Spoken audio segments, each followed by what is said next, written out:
আলোচনা করব। কিন্তু দিন শেষে আমাদেরকে মনে রাখতে হবে, আমরা যাই বলি না কেন, আমরা যাই করি না কেন, সমর্থন আসতে হবে জনগণের পক্ষ থেকে, সমর্থন আসতে হবে জনগণের কাছে থেকে। প্রিয় সহকর্মীবৃন্দ, সেজন্যই আমি বলি, সেজন্যই আমি একটি কথা বলি, আমাদেরকে থাকতে হবে জনগণের সাথে, আমাদেরকে রাখতে হবে জনগণকে সাথে। কারণ জনগণ আছে বলেই আমরা আছি। এই যে আমরা বলি বিএনপি এত বড় দল, কেন বলি এই কথাটি? কারণ বাংলাদেশের বৃহৎ জনগোষ্ঠী এই দলকে সমর্থন করে বলেই এটি হচ্ছে আমাদের শক্তি, জনগণের শক্তি, জনগণের ঐক্যই হচ্ছে বিএনপির শক্তি।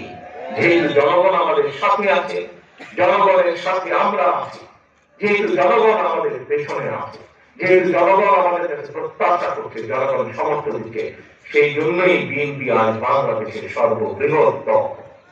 একটু আগে এই কথাটি বললাম, আবারও আপনাদের সামনে সেই কথাটি বলতে চাই। বৃহৎ দল হিসাবে আমাদের দায়িত্ব হচ্ছে বড়, বৃহৎ দল হিসাবে আমাদের দায়িত্ব হচ্ছে